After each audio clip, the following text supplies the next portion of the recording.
आता आमच्याकडे रंगवण्यासाठी दोन गोष्टी असतात, एक कृत्रिम प्रकाश जो आम्ही वर्षानुवर्षे रंगवतो आणि दुसरा केस जो रंगवलेला नसतो.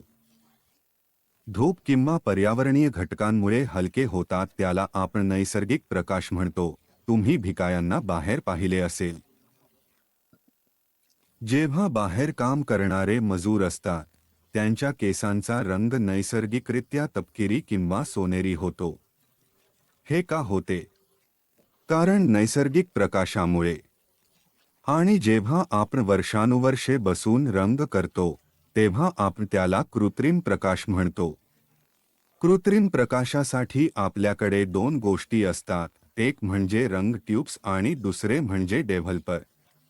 तर हे आपले रंग ट्यूब्स आहेत.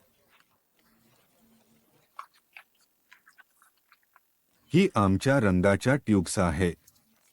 रंगाच्या ट्यूब्स वेगवेगळ्या रंगांच्या येतात.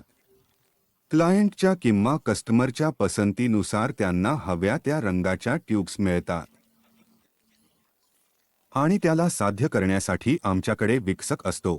तर आमच्याकडे अशा प्रकारचे काही विकसक आहेत. डेव्हलपर जो येतात ते आमच्या आई आहेत. आई आहेत आणि आई आहेत. आई आहेत. जो आपण वापरतो ते लिफ्टिंग लेवलनुसार वापरतो.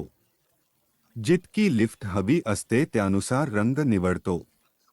उदाहरणार्थ, जर कोणाचे केस 4 नंबरचे असतील आणि त्याला 6 नंबरचा रंग हवा असेल तर 4 ते 6 पर्यंत 2 लेवल्सची लिफ्ट हवी असते. 4 नंतर 5 आणि 6 होतो. म्हणजे मला एक लेवल लिफ्ट करायची असेल तर 20 व्हॉल्यूम वापरावे लागते. 2 लेवल्स लिफ्ट करायच्या असतील तरी 20 व्हॉल्यूम वापरावे लागते. पण जर 3 लेवल्स लिफ्ट करायच्या असतील तर 30 व्हॉल्यूम वापरावे लागते.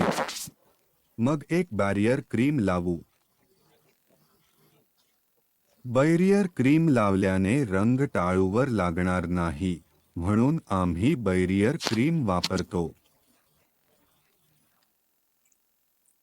तुम्ही पेट्रोलियम जेली किंवा मॉइश्चरायझर लावू शकता.